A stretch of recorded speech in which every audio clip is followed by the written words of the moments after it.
Mchezo wa Tanzania dhidi ya Uganda The Cranes kumalizika kwa goli 1-1, CAF wametoa maamuzi na wameingilia kati mchezo huo baada ya kuona maamuzi yasiyo rafiki kwa Tanzania yalifanyika kwenye huo mchezo. Sasa kama unataka ujue CAF wametoa maamuzi gani, endelea kukaa nasi mwanzo mpaka mwisho wa hii video, na nikukumbushe tu wewe, kama ni mara yako ya kwanza unatuangalia na ni mgeni, hakikisha umebonyeza alama iliyoandikwa subscribe na kubonyeza alama ya kengele, kwani hivi ndio vitu ambavyo tunavileta hapa Tubone Media, vitu vyote ambavyo vina trending kwenye upande wa soka, burudani na michezo, kwenye upande wa usajili, matukio yote yanayo trendi. Hakikisha umesubscribe na kubonyeza alama ya kengele ili usipitwe na video nyingine kali kutoka kwetu. Sisi ni Tubone Media, tupo hapa kwa ajili ya kukuburudisha. Naam, turudi kwenye tukio ambalo lilitokea jana, ambapo mechi ya Taifa Stars na Uganda The Cranes ilipigwa pale kwenye michuano ya AFCON huko Morocco, ambapo mchezo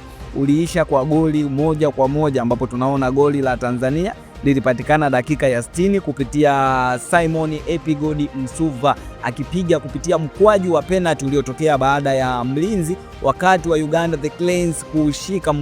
kushika mpira akiwa ndani ya box. Hivyo basi mwamuzi alifunika mkwaju wa penalty ndani ya dakika ya 60, na mkwaju huo wa penalty ulipewa nguvu na kupigwa na Simon Epigodi Msuva ambaye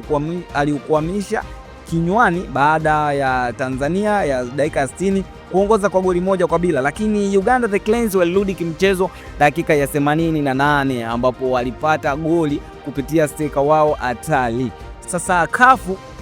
wamethibitisha kwamba kuna baadhi ya vitendo ambavyo vilikuwa sio rafiki, ambavyo vilikuwa vinaashiria unyonyaji kwa timu ya Tanzania, na kitu ambacho wamekizungumza ni baada ya Uganda The Cranes kupewa penalty dakika ya 88 ambapo tunaona mwamuzi alifunika mkwaju wa penalty akidai kwamba beki alikuwa amemvuta shati mchezaji wa Uganda The Cranes, lakini CAF baada ya kupitia leo hii wameingilia kati na wamesema ile sio penalty halali na haikustahili kutolewa ndani ya dakika zile, kwa maana ndani ya dakika ya 88 mwamuzi aliweka mkwaju wa penalty ambapo Uganda The Cranes walimkabidhi Alan Okello ndani ya dakika 88 akapiga mkwaju huo wa penalty, lakini penalty hiyo haikuzaa matunda, kwani Alan Okello alipaisha penalty hiyo na ikapaa juu ya lango. Hivyo basi ikalazimu mchezo huo kuisha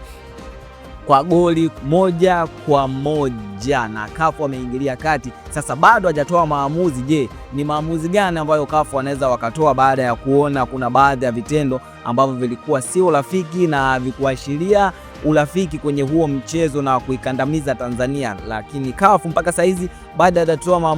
maamuzi, na Tubone Media tupo hapa kwa ajili ya kufuatilia, je, ni maamuzi gani ambayo yanaweza akatolewa na CAF. Na nikukumbushe tena, kama unataka ujue ni maamuzi gani yanatolewa na CAF, tutatoa hapa Tubone Media pindi ambapo tutapata hizo habari. Na nikukumbushe pia wewe, kama ni mara yako ya kwanza unatuangalia na ni mgeni, hakikisha umebonyeza alama iliyoandikwa subscribe na kubonyeza alama ya kengele ili uwe mtu wa kwanza kupata video kutoka kwetu. Mimi ni Tubone Media, hadi wakati mwingine, keep watching, bye bye.